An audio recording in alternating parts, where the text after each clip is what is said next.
Welcome again to another conversation, and we're here on the second day of the Breathe Pakistan conference.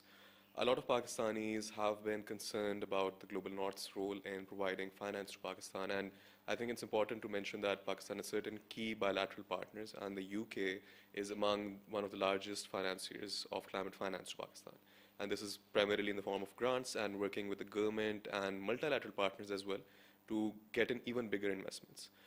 With me is Jane Marriott, who's the High Commissioner from the UK to Pakistan, and she has a special interest. We see her social media feeds quite often talking about Pakistan's climate needs. And I think, welcome to the conference and welcome to this conversation. We can jump right into it, that the UK has a special interest in building resilience in Pakistan. It has done considerable project work. Many have already been implemented, but you also have this new project coming up. So what do you think is driving this interest from the United Kingdom in working with the Pakistani government and people to build climate resilience? Well, first of all, I think the UK recognises that climate change and the impact it's going to have on all of us globally is probably the pressing issue of our time. We can sort of go about our daily lives, but we're starting to see, we are seeing those extreme weather events and those changes in the world that mean that climate change is not something in the future to worry about. It's something that is happening right here, right now, and impacting the world. And our Minister for Development, Annalisa Dodds, made a very important speech at the London Stock Exchange earlier this week, where she talked about the centrality of climate financing in order to address, mitigate, adapt some of these challenges. So in some ways, I'm sort of taking the UK global priority and bringing it to Pakistan, because I know there are many people here in Pakistan who are very much focused on this, but I'm also bringing what's been a passion from childhood. So I was a kid when Rio happened, but I was also that slightly nerdy girl who was sort of taking the Sunday supplement out on the scarcity of water. So, this is kind of back in the late 80s, early 90s. We were actually having those conversations then, but the people who were having those conversations were perhaps seen as a little bit weird, a little bit strange. Our very own King of the United Kingdom, Commonwealth, King Charles, was seen as someone who was quite unusual in the 70s, 60s, 80s, when he was talking about what we now call climate change. But actually, in many ways, he was just very ahead of his time when he talked about things like regenerative agriculture. So I think climate change is something that's in the UK's blood to care about, and Pakistan, as one of our strategic and oldest partners, is something we can work on together. I actually, the mention of King Charles just reminded how Sayyid Babar Ali, and he also worked quite closely with all the WWF Pakistan when it was being set up over here. So that sort of, interaction of how a lot of investments and a lot of even knowledge exchange happens between the UK and Pakistan's academia. This new fund, the Climate Investment Fund for Pakistan, which is quite I think, interesting project and quite long-term as well. What do you see it achieving in Pakistan? What are the key sort of areas that you think that this investment should go into? And what would be, in your view, a successful outcome for it? So I'm going to do that really annoying interviewee thing of not answering that question just yet and answering another question first, if I may, which is that the UK has also funded some research into the impacts of climate change in Pakistan. So your academic point, but also the importance of having data. And what we found with this research, which is innovative of its kind in Pakistan, which is what are the costs of inaction. So say we don't do anything. Say we just go, yeah, climate change, who cares about that? And we just get on with our lives. Well, what would happen in that circumstance is that by 2050, 47%, so nearly half of Pakistan's lands, would no longer be suitable for, that are currently used for agriculture, would no longer be suitable for agriculture. It would be nearly impossible to keep a herd of sheep or goats or cattle. The major livestocks would no longer be sustainable. And 2050 feels like a really long way away, but it's not that far. It isn't. It's only 25 years. You and I are still going to be relatively young at that point, I hope, particularly you. So it's doing this research has given this evidence base into the need to accelerate why Pakistan is caring, should care about climate change. The other fact that is a World Bank fact is that they've estimated that by 2030, Pakistan will need $348 billion US, which is about Pakistan's annual income per year, except there's only 5 years now between now and 2030, the equivalent of $348 billion to be able to adapt climate mitigation, climate adaptation by 2030 if Pakistan is to stay on the right path at the right speed. That means this worst case scenario doesn't happen by 2050. And I don't know about you, but I don't think any government in the world has got a spare $348 billion down the back of their chair. So although at COP, the developed nations, the rich nations have promised climate funding, this is part of that sort of funding development that we're trying to do. So CIF-PAC, as we call it, our climate investment finance vehicle, is about how do we leverage private sector financing. So I think it's in India, it's something like 22% of the climate financing comes from the private sector. Here in Pakistan, it's about 5%. Okay. So there can be an awful lot more that is focused on climate-friendly, climate-resilient outcomes.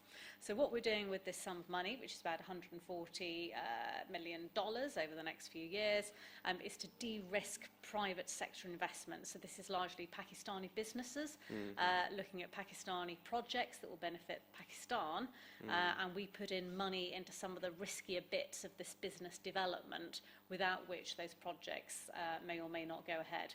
And I'd love to talk about some of those projects, but I've been talking for too long, so I'll let you come back in. I understand, this conversation happened yesterday as well, and I think the private sector panel was also talking about that.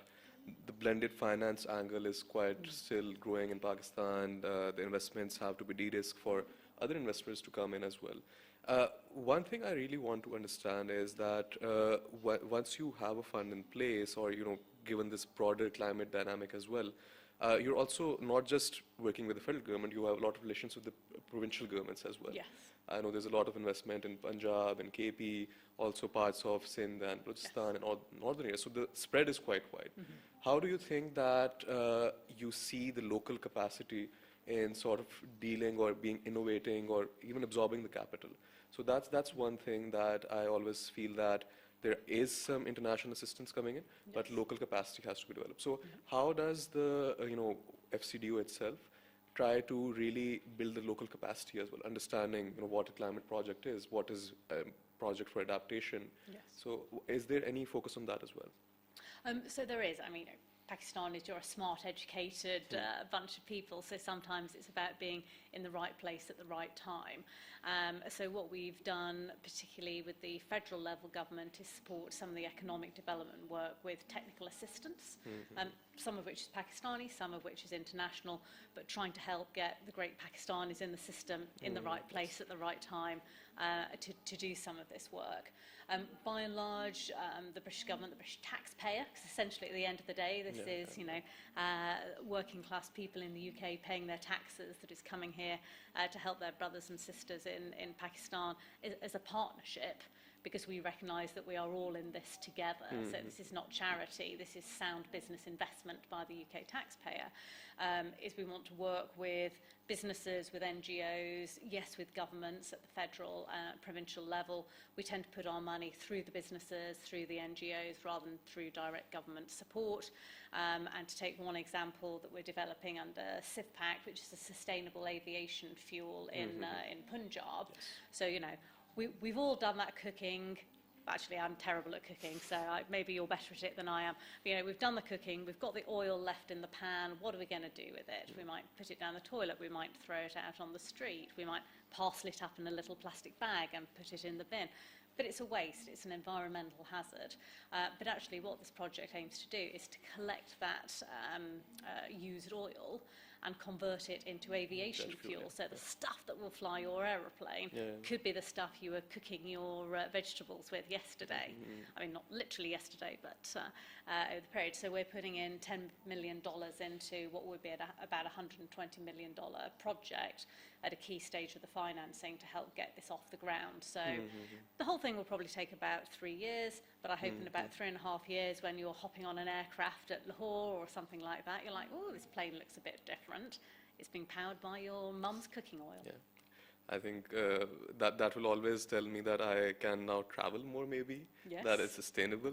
But as a responsible citizen, I'll still say that, we need to be minimizing our travel. Yes, absolutely. But I think overall, to summarize, I really, am passionate about climate change, but I see that global north always has taken a step back, even the recent dynamics. But UK stands out a bit, and that's quite interesting that the priority for UK is aligned more closely with the global south. So is this again, I feel that the UK stands out, but do you think that in the longer picture, the UK will also take a role in driving the global north towards more responsibility and having, benefiting the overall global south as well in that way? I hope so, because some of this actually is about the narrative and how you explain it. So it's not that you can have economic growth or adapt to climate change. The whole beauty is that you can do both of it at the same time. Climate change is sustainable growth, and I think that's one thing that the government in the UK has really seen, that you can have growth that is green, that is sustainable, that is good for the planet, it's good for your people, but it's also good for everyone else's people as well in the way in which it's done. Yes, yeah. But can I just mention one of my favourite projects Sure. that the UK has supported? So there's a wind farm, the whole wind corridor down in Sindh, and the UK has supported Zephyr Wind Farm there through our private investment vehicle, British Investments International. And I was down there the other day, in early December, and it was so much fun. So you've got this amazing wind farm that is generating relatively cheap, high quality electricity, all renewable. But very cleverly, the guys behind it and the women behind it have also adapted a biodiversity element into this. So they've actually built up mangroves. So I got to go kayaking in a mangrove, in a wind farm. The mangroves provide the security, they provide the drainage and flood resilience. They cost a bit of money, but the money that they will have saved over the lifetime of the wind to protect them, to protect the turbines, that's the sort of thing I'm talking about. Invest to save. We all know that old adage. No, I'm very, very excited about what you have planned for both the investment, and I'm sure further projects will keep on coming up. So I think the lessons for Pakistan perhaps are that we have the ideas, we definitely have the need as well, and then we have partners like the UK and also I think a bunch of other countries who have taken additional responsibility, given that some countries haven't taken that responsibility. So thank you for joining us for this conversation. I hope you enjoy the rest of the conference, and happy to be having this discussion to really understand that the UK stands with Pakistan. Thank you very much indeed. As we were just discussing in one of the other rooms, climate change is so big, sometimes it's overwhelming. But there's the old saying, how do you eat an elephant? And the answer is one bite at a time. But what we've got here is we've got so many people with a spoon ready to tuck in that actually if we can all work together, if we can make all those projects be more than the sum of their parts, that elephant is history. We can tackle climate change if we do it together. Thank you so much for joining us. Thank you. And stay tuned for more.